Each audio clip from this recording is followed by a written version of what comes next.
Hola chicos, buenos días. Bueno, aquí son días todavía. El día de hoy voy a presentar un video que teníamos pendiente ya sobre una lectura que causó un poco de dudas, ¿no? De dudas importantes, que es la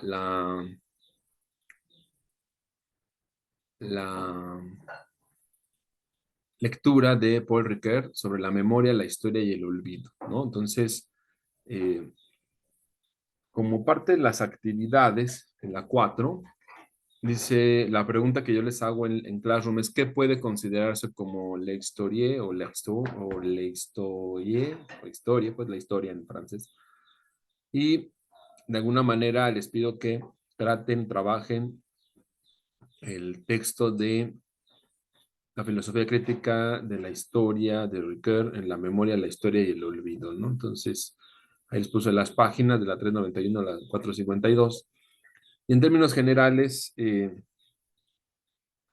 pues voy a tratar de ir explicando en el subtexto de la filosofía crítica de la historia, bueno, el apartado, pues de qué trata, de qué va, un poco para dar orientación o orientar la lectura, ¿no?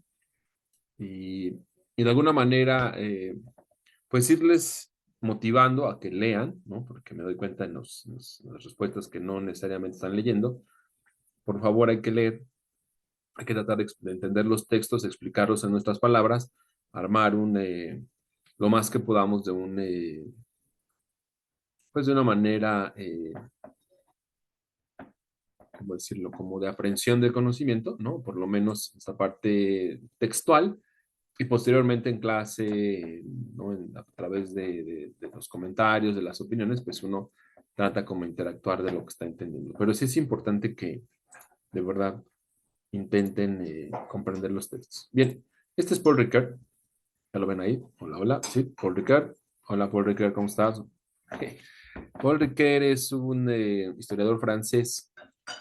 Eh, mm, yo creo que clasificarlo sería un poco complicado.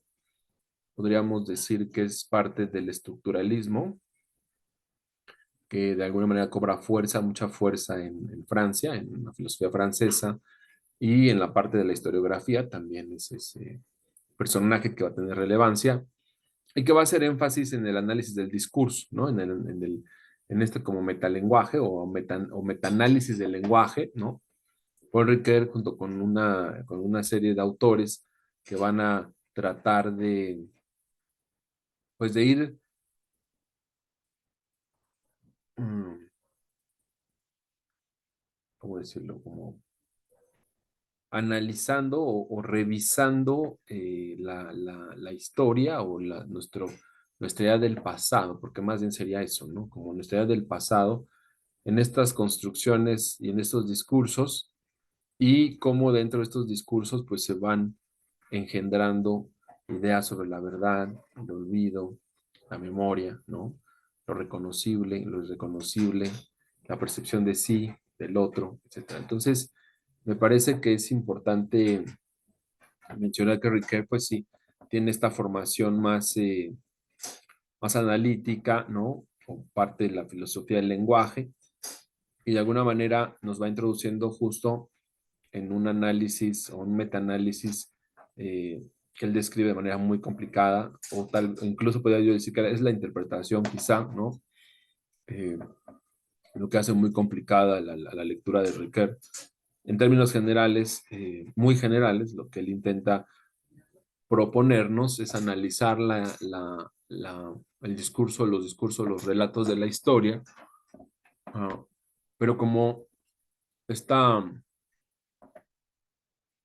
estas apuestas por el pasado, estas apuestas por, de alguna manera, um, posicionarse, digamos, ¿no? Tratar de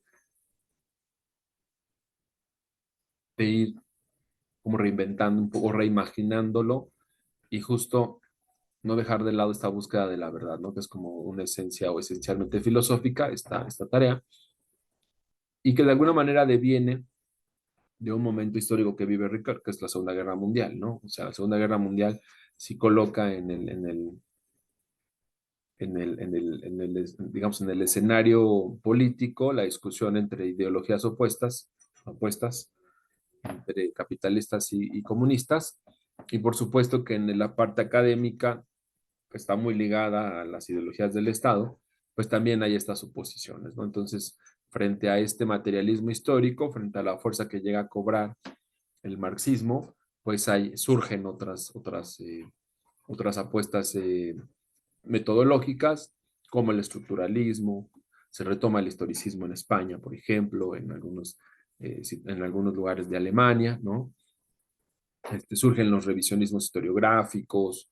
Entonces, de alguna manera, en el ámbito de la filosofía, pues hay un rompimiento por obvias razones, después de todo el problema, con toda la guerra, ¿no? Los conflictos armados, eh, y o la búsqueda de un panteón intelectual, ¿no? Construido por la Alemania nazi, pues obviamente hay un rompimiento de algunas figuras intelectuales con la filosofía alemana, ¿no? Que si bien ya lo había desde la Primera Guerra Mundial, lo previo, a finales del siglo XIX, como un posicionamiento frente a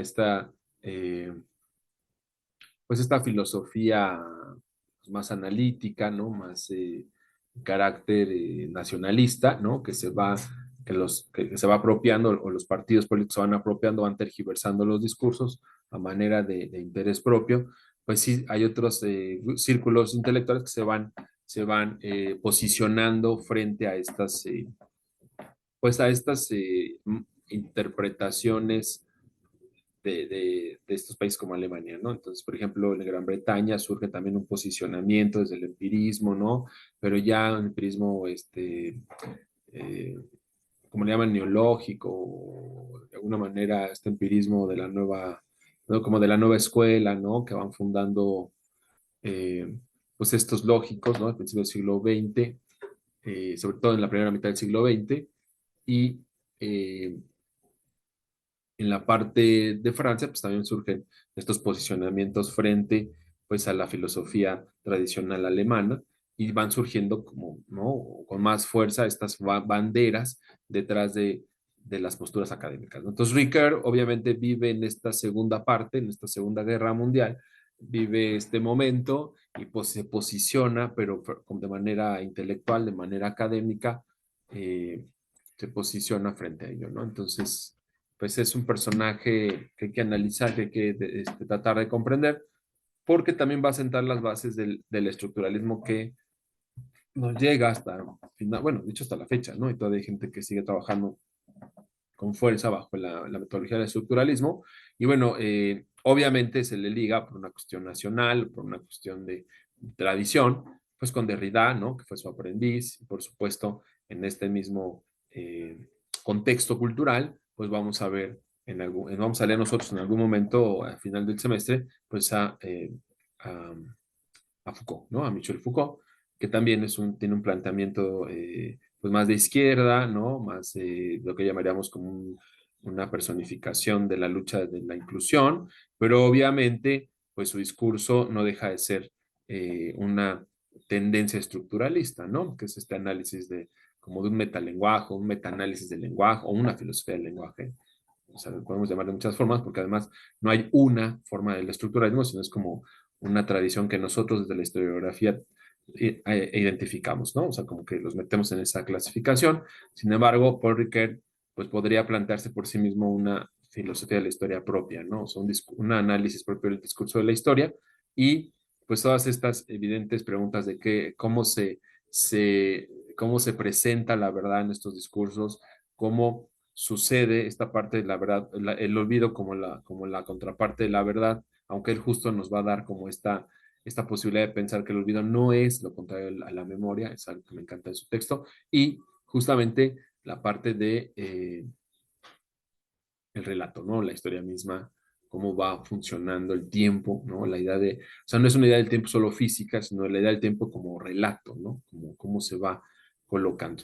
Hay otro personaje que me encantaría de alguna manera analizar, quizá, no sé si lo vamos a poner aquí, no lo sé, no sé si nos dé tiempo, pero quizá Hayden White nos daría también mucha luz, como esta parte de los análisis del lenguaje en las tramas de la historia, ¿no? eh, que Paul Ricoeur pues no escapa finalmente a esta tendencia que es analizar los discursos, ¿no? Los relatos. Bien, bueno, vamos a ver, voy a ponerle pausa tantito. Ahí está, eso es. Ahora, pues yo más o menos hice ahí un esquemita para ustedes, espero que les funcione.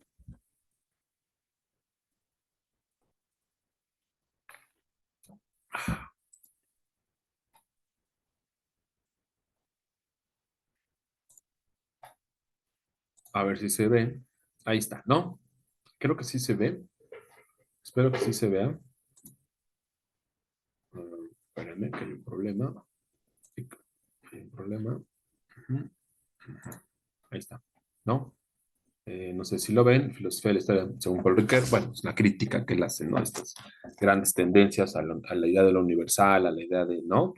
De la espiritualidad, de estas razones esenciales, ¿no? Obviamente Ricoeur es un personaje, conoce la historia del siglo XX, que analiza la historiografía moderna, bueno, contemporánea, pues ya no es esta filosofía de la razón, ¿no? Que va ahí este, consintiendo ciertas tendencias teleológicas en la historia y que asume la razón como el fin último de las civilizaciones y la emancipación del Estado, etcétera. O sea, no, ya no es este personaje, Ricard nunca va a pensar así, sino que más bien es súper crítico, muy crítico frente a esta postura, ¿no? Entonces,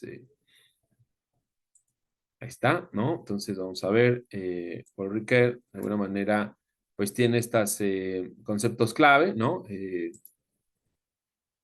Y que nos va dando a lo largo de su texto, ¿no? En términos generales, por ejemplo, la historiografía, para él es esta reflexión sobre las estructuras de fenómenos historiográficos, es decir, que no se supedita al mero análisis de la escritura o de la hermenéutica superficial, sino que él trata como de entender que una historiografía se superpone a otra, ¿no? Y entonces los métodos se van vamos, usar la palabra heredar no me gusta, los métodos se van enseñando y se van aprendiendo, sin embargo, no necesariamente te llevan al mismo resultado, ¿no? Entonces, en este sentido, Ricard pues, hace esta reflexión de que más bien la historiografía no es tanto esta simplificación del análisis de la historia escrita, sino es una reflexión sobre las estructuras que acompañan estas elaboraciones de los relatos, ¿no?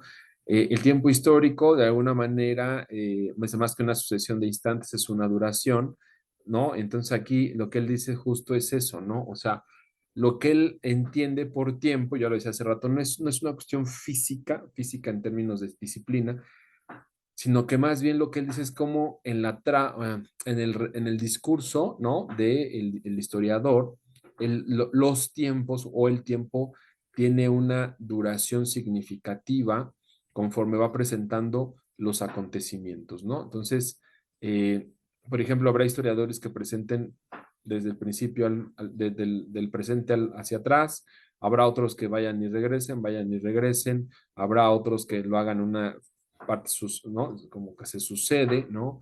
Si una explicación acompaña al suceso y esta explicación es la que va, bien, entonces ahí tenemos como una multidimensión temporal, ¿no? En el relato, o sea, por ejemplo, en esta parte de el Mediterráneo, el análisis que hace este Brodel del Mediterráneo, ¿no? Podemos entender que pues es un estudio de larga duración y yo a priori uno podría pensar, claro, y entonces me va a hablar desde que empezó la idea del Mediterráneo y cómo, ¿no? Cómo van surgiendo sus representaciones, ¿no? Y cómo su geografía va determinando de cierta manera a las sociedades que viven en torno a él, hasta llegar al presente, donde es un pequeño mar frente a esa inmensa los inmensos océanos globales, ¿no? Entonces, ¿no? Y como Mediterráneo como idea, incluso va insertando hasta en el arte, ¿no?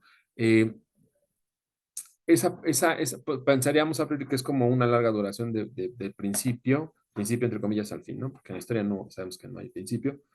Eh, y entonces lo que hace por requerir es como entender que para que Brodel pueda explicar toda esa larga duración va sometiendo al lector a una serie de vamos a pensarlo así como metafóricamente, lo somete como a diálogos, como estos globitos ¿no? de los cómics, vamos a pensarlo así, lo va sometiendo como a explicaciones que podríamos decir atemporales, pero no son atemporales, ¿no? Es lo que dice Ricardo.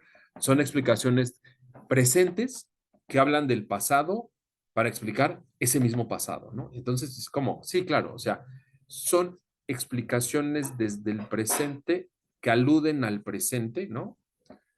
Para tratar de explicar en algún punto desde el pasado el fenómeno, o bueno, más bien en este caso, el acontecimiento que te estoy presentando como historia, ¿no? Sí tenemos un cruce de multitemporal, ¿no? O sea, es presente, pasado para explicar un acontecimiento del pasado, pero la explicación del acontecimiento del pasado tiene una temporalidad propia, ¿no? Porque no solo, o sea, no solo se desprende del presente, sino que además eh, tiene la posibilidad de moverse con cierta libertad desde un pasado remoto hasta una fecha más próxima o incluso posterior al hecho que está explicando. Ejemplo del ejemplo. eh, Tenemos la idea de estas cordilleras que se forman en torno a algunas eh,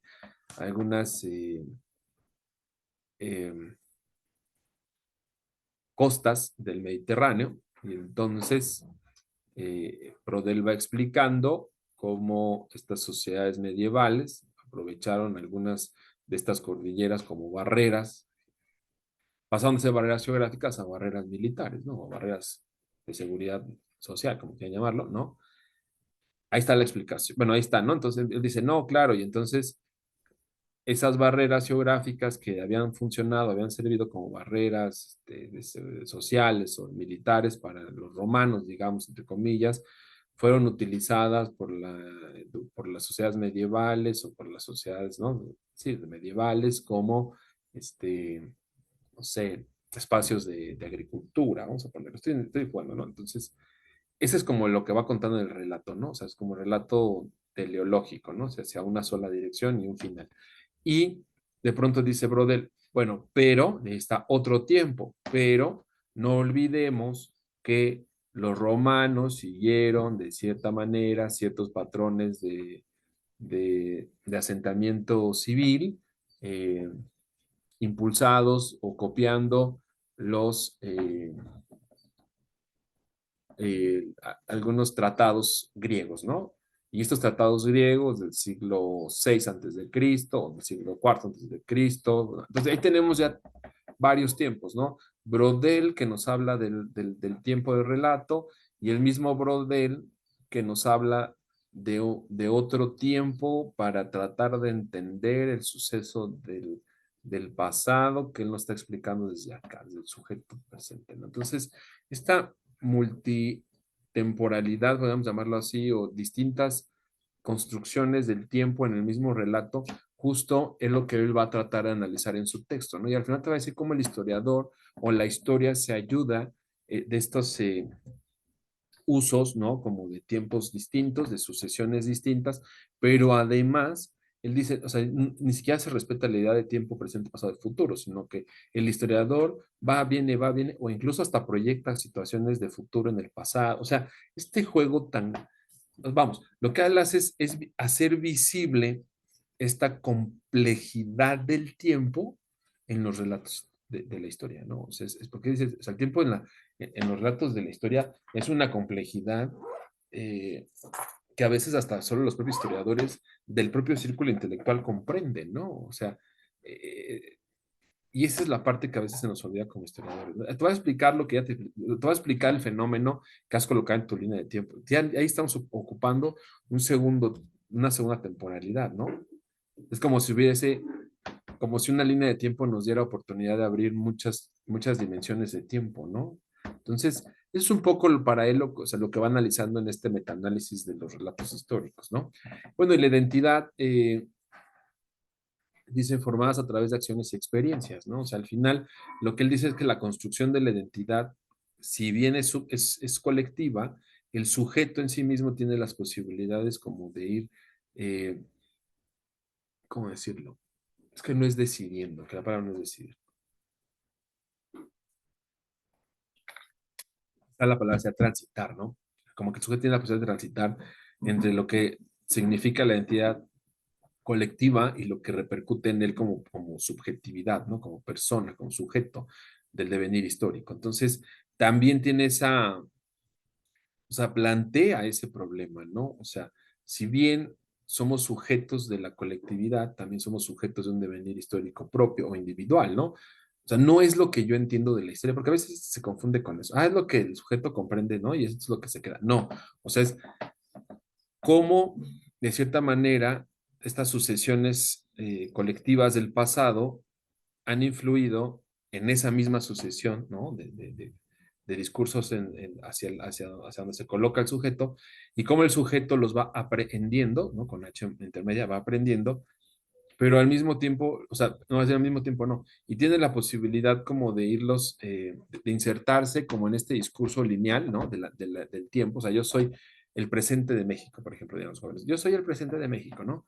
Y soy el presente de México, ¿por qué? Porque todo el pasado me pertenece, ¿no? Entonces habla de un sujeto que cree que está inserto en una, como en una línea de tiempo marcada por la colectividad o por el discurso nacionalista, ¿no? Sin embargo, ese propio sujeto tiene una historicidad propia que no necesariamente empata con una sucesión de hechos nacionalistas, ¿no? Entonces, esa complejidad que implica la identidad en los relatos, eh, no hablan de las individualidades, sino de la problemática que hay detrás de las apropiaciones subjetivas de los discursos nacionalistas, ¿no? Entonces, o de los discursos históricos, diría yo, ¿no? Entonces, eso es un poco cómo la identidad, de alguna manera, no es a priori un himno nacional, no es a priori una historia oficial, ¿no? O sea, no es simple, no es tan simple, diría Paul Ricoeur, ¿no? O sea, sí tiene una implicación mucho más profunda, ¿no? Acciones y experiencias, eh, la escuela, el estar en la banda de guerra, el declamar un poema, desde eso hasta lo que se convive en casa, ¿no? O sea, todo lo que se transmite en tu contexto tanto institucional como personal, pues sí va de alguna manera modelando la idea que tenemos sobre a qué pertenecemos, ¿no? Entonces, esta parte de la identidad ahorita la vamos a adentrar más, pero justo, si ustedes se dan cuenta, Paul Ricoeur va complejizando el discurso histórico como un pocas, o como ningún otro autor lo ha hecho, ¿no? Ningún otro intelectual. Luego vienen las nuevas narrativas históricas, ¿no? Esta, esta idea de la síntesis entre lo narrado y el narrar, o sea, justo Paul Ricoeur ¿no? Empieza a colocar o se coloca como en esta fase de la historia no está escrita, es una escrituración constante o es un relato que se va reescribiendo, ¿no? Y al mismo tiempo se va quemando, ¿no? O sea, Ricoeur es consciente de que un hecho tan trascendental como la Segunda Guerra Mundial sí puede reconfigurar nuestra idea del pasado, ¿no? Vamos, no solo por los intelectuales que vivieron en esa época, ¿no? Eh, Porque después de la Segunda Guerra Mundial, justo vamos a pensar el pasado como si fuera una lucha constante, porque, o sea, ¿no? El resultado de la Segunda Guerra Mundial, inmediatamente, o casi inmediatamente hasta 1949, 51, que se va acuñando el término de la Guerra Fría, ¿no? O sea, este mundo bipolar, pues muchísimos intelectuales se tiraron hacia el pasado a tratar de justificar esta idea del mundo bipolar y encontraron que las raíces, entre comillas, del mundo bipolar se encontraban hasta la Edad Media, incluso algunos, ¿no? Otros en el siglo XVIII, principio del XIX, con la Revolución Francesa, en fin, o sea, Ricoeur sí va a encontrar que muchos historiadores van a empezar o sea, cómo acontecimientos tan duros y difíciles como la Segunda Guerra Mundial van a modelar nuestro pasado, ¿no? Nuestra idea del pasado. Pero lo que pasa es que el pasado no lo asumimos como algo superficial o algo subjetivo, lo asumimos como algo real, verdadero, empírico, nuestro, y esa es justo la complejidad del caso Ricoeur, ¿no? O sea, hablar del pasado no es algo que te puedas desprender, colocarlo en la mesa y ponerte a discutir de él. Hablar del pasado implica hablar de ti mismo también, implica hablar de tu colectividad, implica hablar de tu identidad, implica hablar de tu idea del tiempo, implica hablar, ¿no? De todo, del panteón que representa tus valores, ¿no? O que de las que se desprenden tus valores. O sea, y esta redefinición constante del pasado, ¿no? Más que ser, dice, o sea, más que ser significativamente distinta, lo que va sucediendo es que la narrativa misma se va transformando, ¿no? Y al transformarse, la narrativa transforma, bueno, una infinidad de ideas, ¿no? O en este sentido, como de posibilidades para quienes consumimos la historia, ¿no? Entonces, bueno, consumir no es la palabra correcta. Más bien para los que interpretamos, ¿no? La historia. Y justo ahí, Ricard dice que, pues, no se escapa entre lo que se narra, o sea, entre el deseo, ¿no? Y lo que se desprende del deseo, ¿no? O sea, no se escapa entre lo que yo coloco como mi narración, mi narrativa histórica, y lo que narro hacia los demás como historia, ¿no? O sea, no se puede separar así tan sencillo, ¿no? Y bueno, finalmente el olvido es una condición, dice, eso me encanta, o sea, es un condicionamiento, pero ¿a qué se refiere con el condicionamiento? Pues es una condición en la que bueno, para empezar, lo asumen como una condición de la memoria. O sea, esa es la parte que les decía, o sea, no es opuesta a la memoria, no es una cuestión dialéctica a la memoria o a la memorización, ni siquiera al relato histórico. El olvido es una condición propiamente de la memoria. ¿Qué quiere decir esto? Que se localiza dentro de lo que decidimos memorizar, más bien, es lo que decidimos no memorizar, ¿no? O se decide, o por circunstancias ajenas no se memoriza, ¿no? Vamos, pero sabemos, estamos conscientes de que no se memoriza, ese es el olvido, ¿no? La conciencia de lo que no es memorable o de lo que no se ha memorizado. Si no, no llegaría a nosotros la posibilidad de hablar de olvido, ¿no? O sea, o sea, no es un olvido en sí mismo, diríamos, no es un olvido, ¿no? Del cual nos coloquemos, sencillamente si fue un olvido así, si asumimos un olvido como tal, pues ni siquiera tenemos la posibilidad de hablar de olvido, ¿no? Pero vamos, este olvido como una condición de la memoria implica un olvido consciente, es decir, si bien no sabemos qué fue, o sea, el objeto del olvido, sí podríamos pensar que el olvido como una condición de la memoria, es decir, algo que está dentro de la memoria y que, reitero, alguien ha decidido o alguna colectividad ha decidido o de fuerzas ajenas lo han colocado ahí, ¿no? Bien, entonces esa parte importante y el peligro para la memoria, pues obviamente, reitero, pues acontecimientos tan duros como la Segunda Guerra Mundial nos permiten explicar o entender por qué estos intelectuales están preocupados por el olvido, ¿no? O sea, o esta manipulación de la memoria y la peligrosidad del olvido.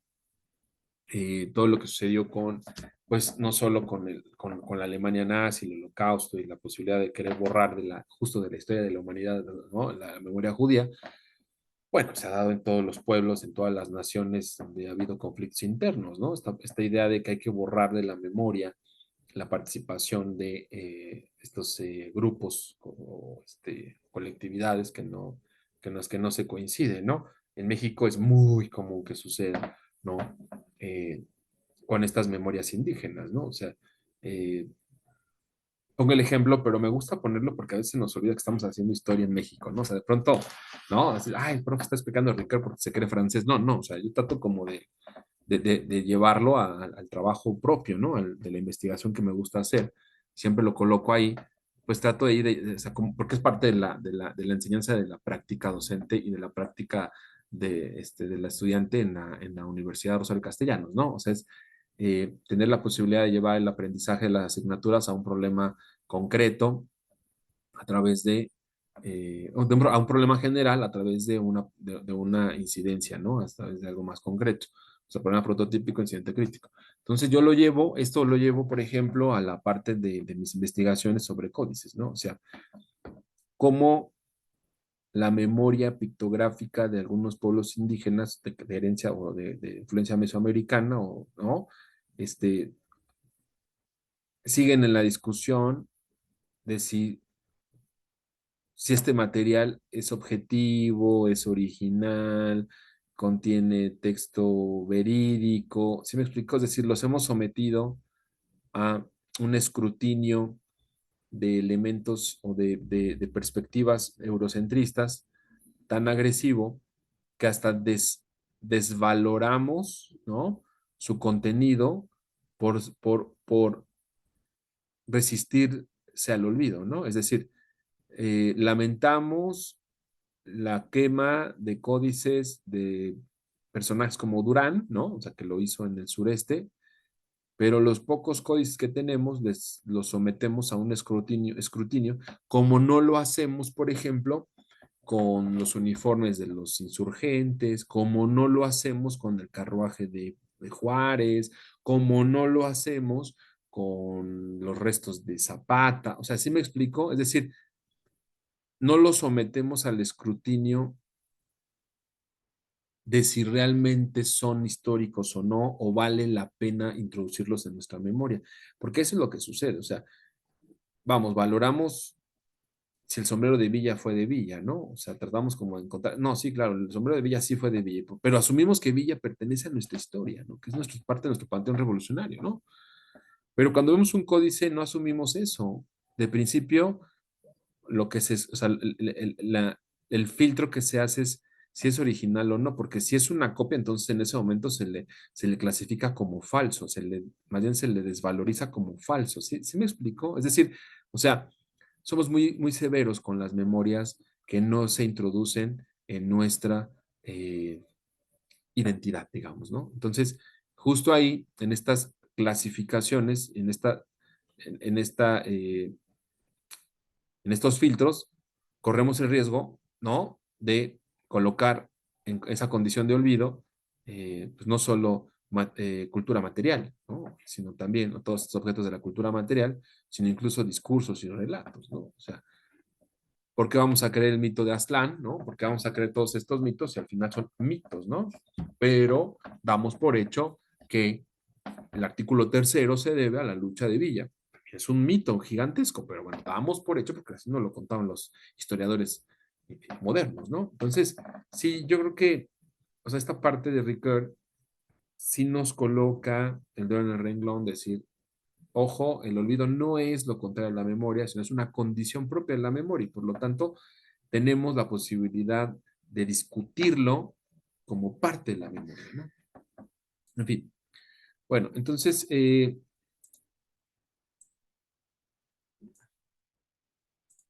bueno, y vamos a tratar como de entenderlo en las explicaciones que da el propio Ricard, ¿no? O sea, el tiempo justo es esta parte fundamental en la experiencia humana y en la construcción de la historia, ¿no? O sea, el tiempo a priori va a estar en los relatos históricos, no hay ningún relato histórico atemporal, ¿no? Y tampoco el tiempo, también es una cosa bien bonita, es ahistórico. O sea, siempre que hablamos de tiempo hay una historicidad detrás. O sea, es como una carga, ¿no? Que van de la mano en ambos conceptos. Sin embargo, en la historia, el tiempo, digamos, sí va determinando el relato propiamente, ¿no? O sea, tanto de larga como corta duración y estas multidimensionalidades que ya mencionaba, ¿no? La narrativa dice la influencia en cómo percibimos y entendemos el pasado, ¿no? O sea, justo eh, la comprensión o el estudio del pasado y su influencia no están determinados por un libro, digamos. O sea, no, yo no coloco porque muchas veces se simplifica de esa forma tan triste, ¿no? O sea, de pronto dicen, el primer libro de Gutenberg cambió para siempre la historia de los libros. No es cierto, jamás en la historia eso no pasó, ¿no? O sea, las evidencias nos dicen, por lo menos las evidencias, ¿no? De ahí nos vamos a agarrar un poco, y los relatos y las biografías y los estudios que se han hecho sobre el respecto, que no son menos de 1000, o sea, son miles, ¿no? Es que el libro que intentó imprimir Gutenberg para hacerse más rico, porque, ¿no? Porque era un comerciante, descendiente de orfebres, entonces él quería, pues eso, comerciar con más libros, ¿no? Acelerar el proceso de copia de libros. Pues el primer libro es malo, es desechado, están los incunables actualmente, cuesta una millonada.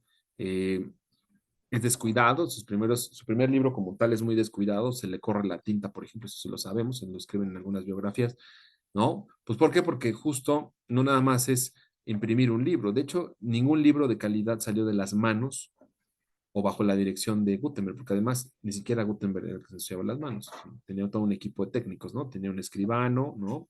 Tenía orfebres, que tallaban los tipos, ¿no? Las letras, los espacios, los signos. tenía técnicos de mecánica, ¿no? Que eran los que construyeron el tornillo ¿no? El tornillo de mesa. eh, y bueno, mucha gente que le ayudaba a la limpieza. Entonces, o sea, vamos, o sea, una microempresa, y podríamos pensarlo así, una colectividad. Y el primer libro, o los primeros libros que salen, pues, salen mal, ¿no? Salen mal porque pues les falla el uso de la tinta, les va fallando el papel que era caro, ¿no? Con el tipo de papel que necesitan es distinto, entonces necesitan un papel un poco más grueso para absorber la tinta.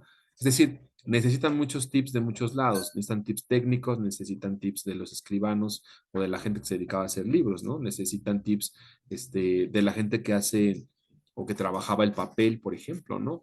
Necesitan tips de la gente que hace los tipos, ¿no? O sea, ¿no? Bueno, la gente de los orfebres que empiezan a inventar los tipos, ¿no? Entonces, que ya se hacían sellos, ¿no? O sea, de ahí sacan un poco de experiencia. Entonces, si uno va recolectando esto, o sea, el libro, el primer libro o la imprenta de Gutenberg, la imprenta de Gutenberg literalmente no cambia nada, al contrario, solo dio al traste con una serie de copias, malas copias del libro que la gente desecha al principio, ¿no? Solo al principio, el pobre muere, eso es, muchos saben, pues muere más que quebrado, endeudado, ¿no?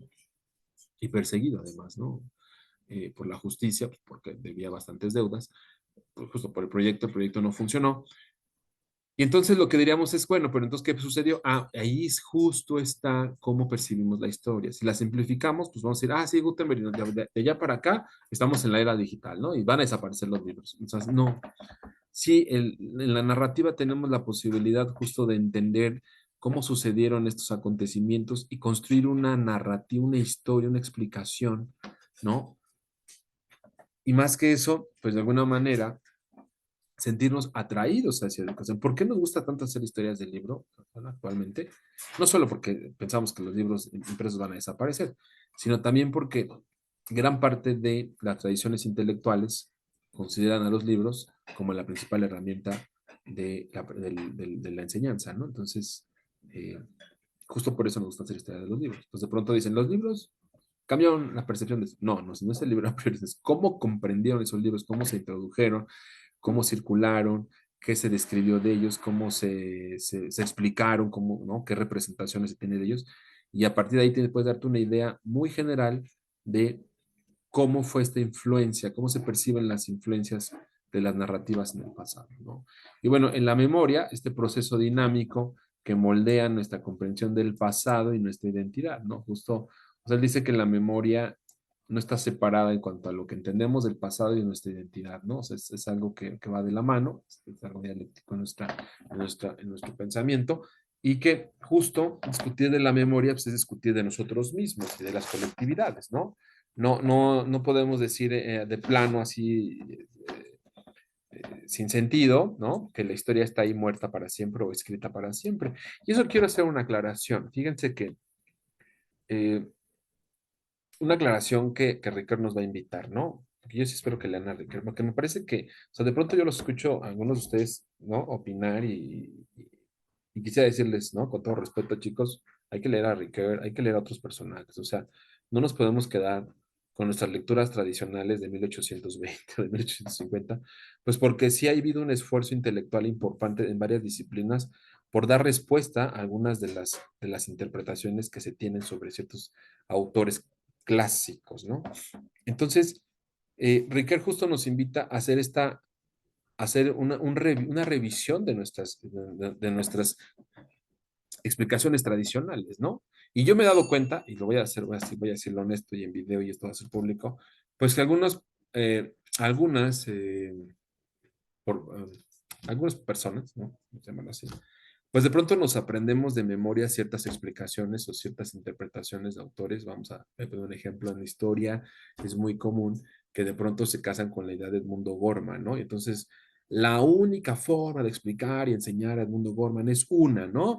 A través de su obra de Invención de América, porque la Invención de América coloca, ¿no? La idea del concepto, y entonces la idea del mundo, ¿no? Y entonces de pronto, si alguien dice, oye, pero yo no creo que el mundo Gorman sea la panacea del universo, o que el concepto de invención sea adecuado, uy, no, estás equivocado, y entonces empezamos con una discusión un poco tétrica, y ahí justo es lo que nos invita Paul Ricoeur, o sea, debemos tener la posibilidad de hacer una crítica a nuestras propias interpretaciones del pasado, ¿no? O sea, que yo me aferre a una interpretación que además me aprendí de memoria, que ha ido, ¿no? Se ha ido colectivizando, se ha ido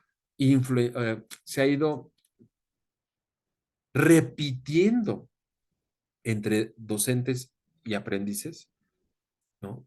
Paul Ricoeur justo diría, rompamos esa tradición, o sea, demos la posibilidad de reinterpretar el pasado, de reinterpretar nuestras perspectivas, porque no solo hay una, ¿no? Y entonces yo de pronto, de verdad, o sea, escucho a algunas personas, ¿no? Y te dicen, no, es que solo hay una forma de entender al mundo Gorman y solo hay una. Y si usted me dice otra cosa, está mal. No, no, a ver, espérenme, no, no, no, no. Justo la riqueza de la historiografía y del análisis filosófico de la historia es esa. O sea, debemos tener la flexibilidad para replantear, revisar y volver a comprender o plantear una nueva comprensión de las fuentes, de las obras, de los autores. Edmundo Gorman no es una explicación, merece muchas interpretaciones, muchas críticas para tratar de saber si su obra tiene una influencia distinta en nosotros, ¿no? O nuestro presente. ¿Sí me explico? Entonces, sobre todo en la parte intelectual. Y ahí justo, ¿no? La parte de la hermenéutica de Ricoeur dice la importancia de interpretar el pasado a través de múltiples perspectivas. O sea, no te cases con una perspectiva, que además la mayoría de las perspectivas que yo he escuchado de estas personas que se aprenden de memoria, ¿no? Estas explicaciones, son meramente filológicas. A ver, Edmundo dice que la invención representa esto. Edmundo dice que la idea del mundo es, ¿no? De la representación del mundo está. Edmundo dice que la Tierra es esto. Edmundo que el orbis terrárum es esto. Edmundo dice, ¿no? Entonces, de pronto dice, ya, ya, o sea, no. No, porque si no, borramos 100 años de trabajo intelectual, porque el revisionismo historiográfico viene como de los años 20 del siglo XX, los años 20 del siglo XX, no, de la Escuela de los Anales para acá, ¿no? O sea, si no nos damos la oportunidad de revisar nuestras fuentes y reinterpretar, y justo lo que dice Paul Ricoeur, ¿no? El pasado a través de múltiples perspectivas, chicos, chicas, chiques, eh, no vamos a poder avanzar, o sea, porque lo otro se llama adoctrinamiento, ¿no? O sea, si yo llego y les digo, solo hay una manera de explicar a Edmundo Gorman y es esta, y se callan y escuchan y me lo repiten para que ustedes se lo aprendan de memoria y les pregunten en el examen lo mismo, ¿qué dice Edmundo Gorman sobre la invención? ¿Qué dice sobre el Orbis Terrarum? ¿Qué dice sobre los mapas? ¿Qué dice Edmundo Gorman? ¿No? Entonces, estamos adoctrinando, no enseñando, no planteando una discusión, no haciendo crítica y mucho menos hay un trabajo de hermenéutico mío. No, estamos adoctrinando. Vamos a evitar los adoctrinamientos. ¿Les parece? Los invito a eso, por favor, ¿sí? Por favor, por favor, ¿sale? Evitar adoctrinamientos, repetir explicaciones tradicionales como si como si fuéramos merólicos, ¿no? Bueno, y justo ya entrándonos en el análisis de la obra, bueno, pues en su enfoque de la historia, pues hay una reflexión sobre la relación entre memoria e historia, ¿no? No es lo mismo. La memoria, pues es todo aquello que nosotros sometemos a esta discusión del tiempo, la identidad, la influencia, el presente, la perspectiva, ¿no? Y la historia, pues son todas estas narrativas que de alguna manera se van circunscribiendo en el pensamiento o se van circunscribiendo en las culturas, ¿no? Entonces, si bien no son lo mismo, la memoria es la base de toda historia y la historia, por supuesto, que va contribuyendo a la memoria, aunque no necesariamente dialéctico. Puede haber una memoria, aunque no una historia, ¿no? O sea, es un poco ahí. Tal vez aquí podríamos decir que Ricoeur está pensando, y los franceses de su época en general están pensando la historia más como una disciplina, ¿no? Eh, no la dejan de pensar como disciplina del siglo XIX. ¿Por qué? Porque la tradición de la historiografía en Francia es quizá, me atrevería a decir, de las más fuertes del mundo, quizá la primera o la segunda con más consumo público, ¿no? Que entonces su idea de historia sí es una historia disciplinar, profesional, es decir, si hay un consumo civil no, o sea, no necesariamente escolar, sino que hay un consumo público de la historia en Francia. Entonces, eso ayuda a pensar que memoria e historia son distintas, ¿no? Está pensando en historia como estas narrativas que se construyen y en memoria como todos estos pasajes que se relatan, que van de la mano con una colectividad, ¿no? Con una conciencia de la colectividad, ¿no? Entonces, bueno, él no habla ni de conciencia ni de colectividad, yo lo estoy interpretando así, pero es una manera de explicar que la memoria, digamos, se introduce en las historias narradas, ¿no? O sea, todo lo que nosotros narramos como una historia tiene una memoria y un olvido, ¿no? O sea, también hay una conciencia de olvido ahí o una condición de olvido ahí. La importancia de la memoria, dice él, es fundamental en la construcción e interpretación de la historia, ¿no? O sea, la historia se inserta en las memorias colectivas, identidades nacionales, etcétera, y de alguna manera la memoria aquí pensada como una institucionalización, ¿no? Del pasado, ¿no? Entonces, denme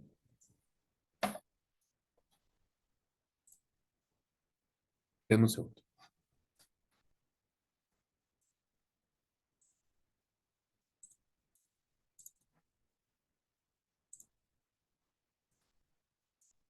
un segundo, chicos.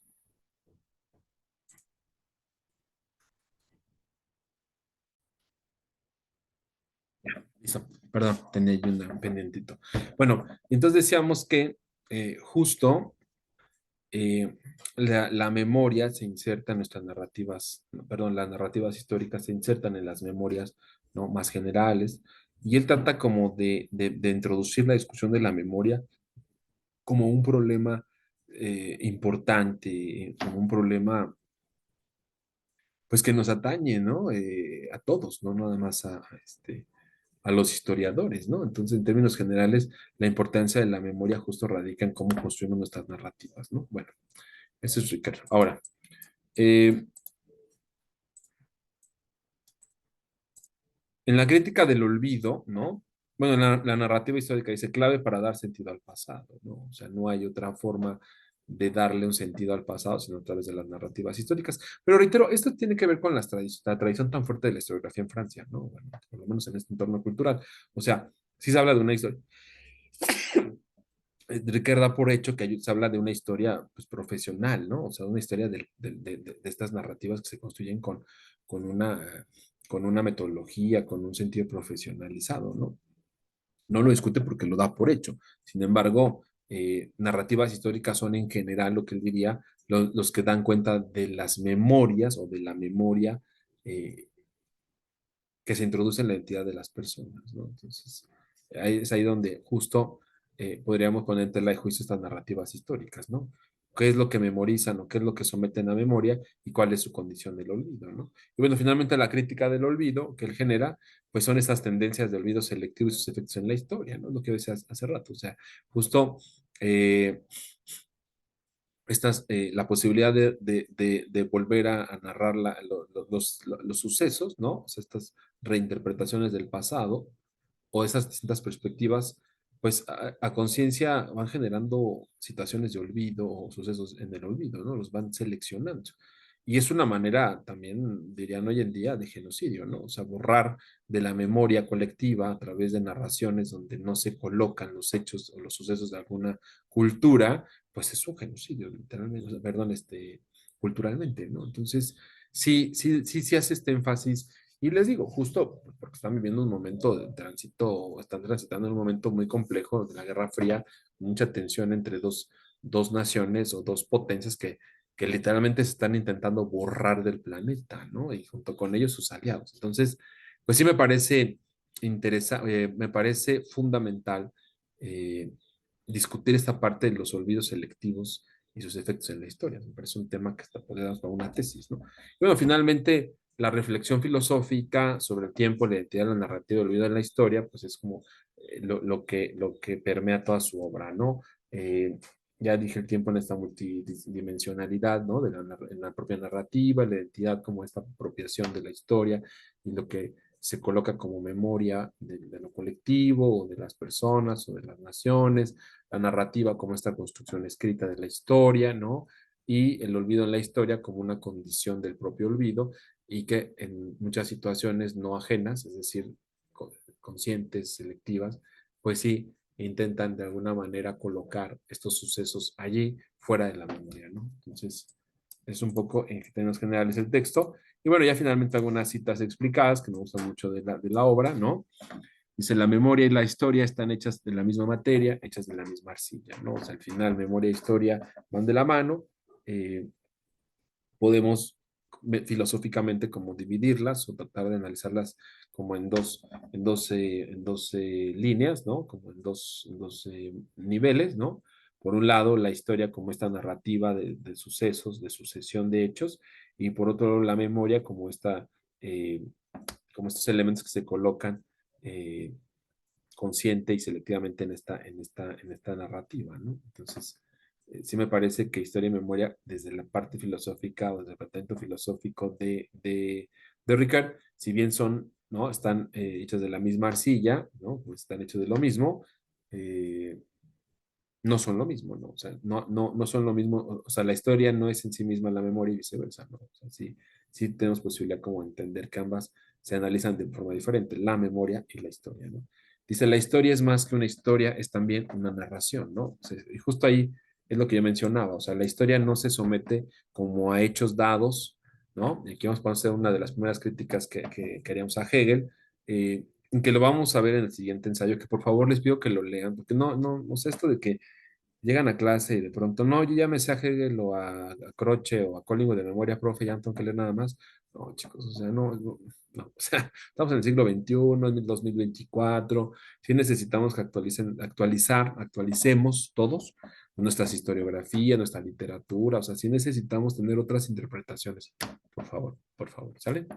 Eh, y justo no, es decir, la historia es más que una historia, es también una narración, o sea, la historia no es una historia universal, única, lineal, con una lectura teleológica, con una causalidad llevada por la razón, o sea, no, ya Ricker, ¿no? Ya está el siglo XX, ya hay bastante historiografía que nos ha explicado por qué no es así o por qué colocar así la historia es más como con una colonización del pensamiento, sino que lo que él va diciendo justo es que si nosotros analizamos la historiografía, la historia se convierte justo en una narración con la posibilidad de analizarse como eso, ¿no? Una narración que tiene un principio, un final, un nudo, personajes, ¿no?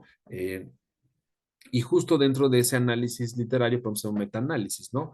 Y bueno, cómo se coloca ahí a condición lo que se olvida, lo que se quiere memorizar, qué funciones se le dan al principio, los orígenes, qué funciones se les dan, por ejemplo, los elementos, ¿no? Más relevantes, ¿no? A los personajes, etcétera. Entonces, o sea, justo me parece que Ricoeur aquí nos está diciendo, o nos está mencionando que la historia es parte de las narraciones que convergen en nuestro pensamiento, ¿no? En nuestro pensamiento tanto individual o subjetivo como colectivo. Y finalmente, la memoria es una acción en el presente, ¿no? Eso es algo que me encanta, porque ya lo decía yo hace rato, para él como francés la historia es parte de lo cotidiano, ¿no? Es parte de la discusión de casa, es parte de la discusión comunitaria, no es una materia que te dan en primaria, en secundaria y que la mayoría de los chicos aborrece y que no vuelve a ver en su vida, ¿no? Si es que estudian otra cosa, pues está la prepa, ¿no? Ya, y cierran su libro de historia y jamás lo vuelven a escuchar.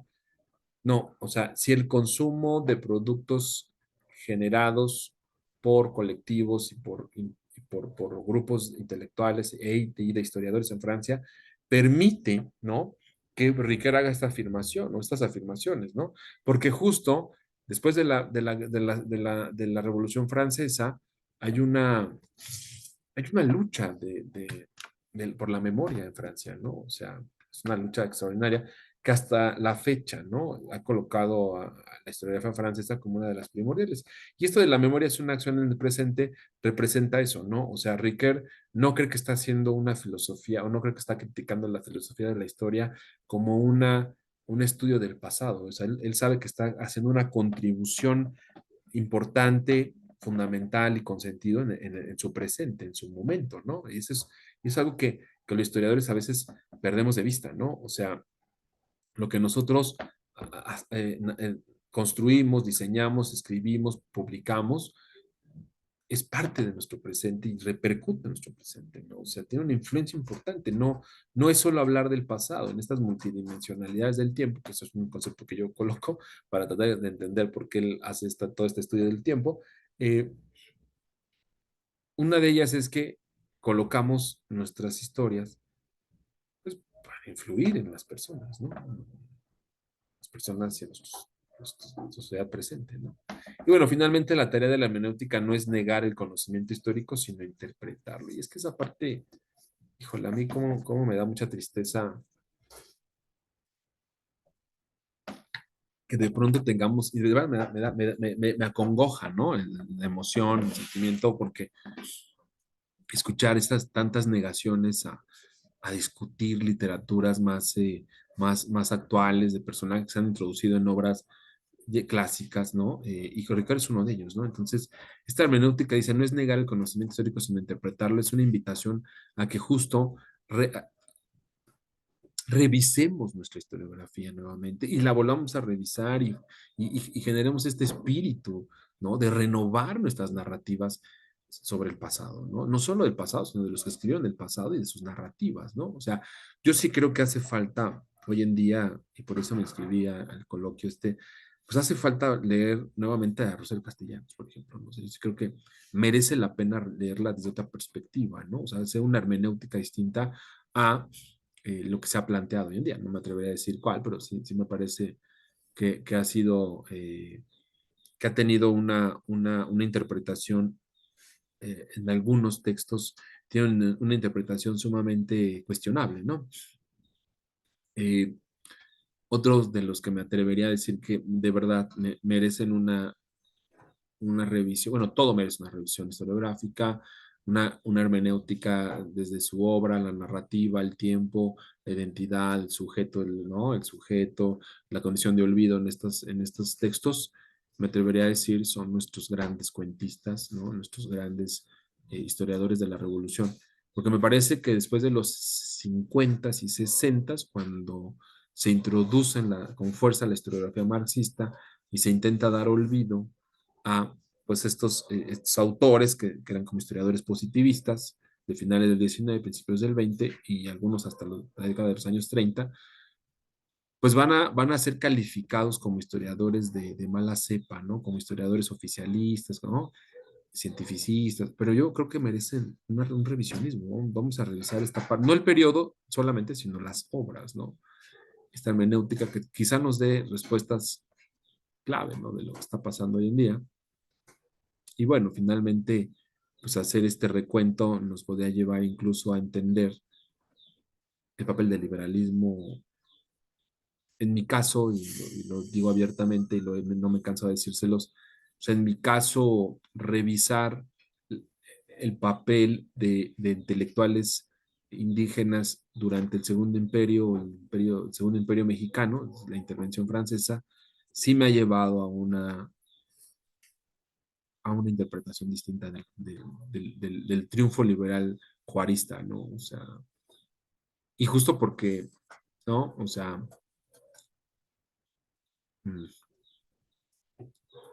hay bastante historiografía al respecto que permiten que este tema sea puesto a discusión, ¿no? O sea, no es ni malos ni buenos, pero creo que sí se puede decir abiertamente que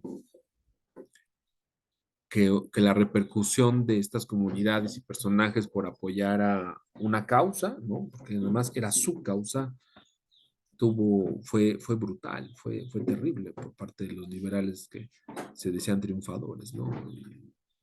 Este, y que o sea, de estas secuencia de sucesos, pues se habla muy poco, ¿no? Entonces, creo que merece la pena hacer revisiones, ¿no? En fin, pues yo les invito a hacer esta parte de la hermenéutica, estos a grandes rasgos textos de Ricoeur.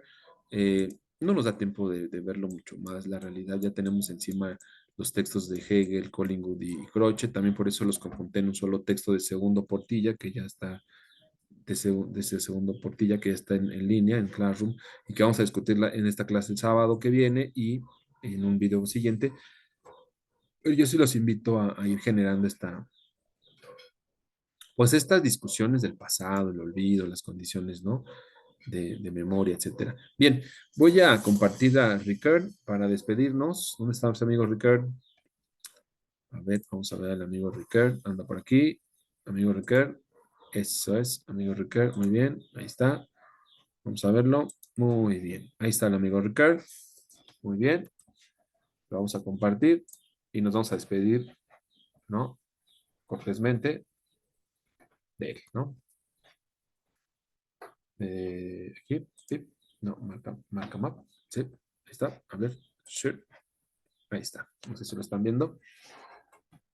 Ahí está. Este es Ricard. Nos vemos, amigo Ricard. Esperamos que esté muy bien.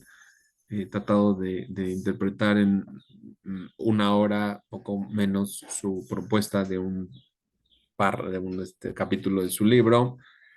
Eh, mm, yo creo que la obra de Ricard merece un semestre entero, un seminario completo, y no sé cómo saltamos de Herder a usted, francamente no lo sé, pero bueno, cumplimos con el programa en este sentido y esperamos retomar el estructuralismo a través de Michel Foucault, pero prometemos que trataremos de dar una explicación coherente entre el pasaje que sigue, que es de los autores de finales del siglo, bueno, de segunda mitad del siglo XIX y principios del XX, para volver a tocar por lo menos de nombre y que usted no se sienta aludido o mal aludido, ¿no? Con todo respeto, que los chicos entiendan por qué llegamos a la hermenéutica o a los estructuralistas franceses y después de usted decir, ya por eso regresamos a Ricard un poco, muy breve,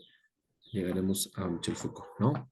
Pues muchas gracias, chicos. Esto ha sido todo. Nos despedimos del buen Paul Ricard y estaremos en contacto. Muchas gracias.